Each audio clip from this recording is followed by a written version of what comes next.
वेद बातमीचा, लढा सत्याचा, निर्भीड पत्रकारितेचा, राजकारणातील महत्त्वाच्या बातम्यांच्या अपडेटसाठी आजच आपल्या YouTube चॅनलला क्लिक करा आणि रोज अपडेट मिळवण्यासाठी चॅनलला सबस्क्राइब करा. नमस्कार, आपण पाहत आहात वेद बातमीचा. श्रीरामपूर तालुक्यातील टाकळीभान गावासाठी दिलासादायक बातमी. तब्बल 15 वर्षांनंतर गावात पुन्हा एकदा रॉकेल विक्री केंद्र सुरू झाले आहे.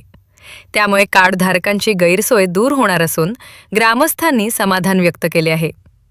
टाकळीभान येथील BKR वाघमारे यांना किरकोळ रॉकेल विक्री केंद्राचा परवाना मिळाला असून या केंद्राचे उद्घाटन माजी पंचायत समिती व मार्केट कमिटी सभापती नानासाहेब पवार यांच्या हस्ते करण्यात आले. यावेळी यशवंत रणनवरे, कान्हाभाऊ खंडागळे, पत्रकार चंद्रकांत लांडगे यांच्यासह ग्रामस्थ मोठ्या संख्येने उपस्थित होते. गावातील पूर्वीचे रॉकेल परवाने निष्क्रिय झाल्याने हा परवाना इतरत्र जाण्याची शक्यता होती.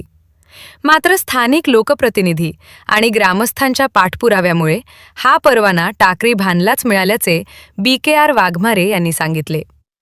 रंभाजी वाघमारे यांनी 47 वर्ष रेशन दुकानाच्या माध्यमातून नागरिकांना सेवा दिल्याची दखल घेत महसूल विभागाने हा परवाना मंजूर केल्याचेही यावेळी सांगण्यात आले. तहसीलदार मिलिंद कुमार वाघ, पुरवठा विभागाचे अधिकारी आणि संबंधित प्रशासनाच्या सहकार्याबद्दल ग्रामस्थांनी आभार व्यक्त केले असून 15 वर्षांनंतर सुरू झालेल्या या रॉकेल केंद्रामुळे कार्डधारकांना मोठा दिलासा मिळाला आहे. दिलीप लोखंडे, श्रीरामपूर. वेद बातमीचासाठी.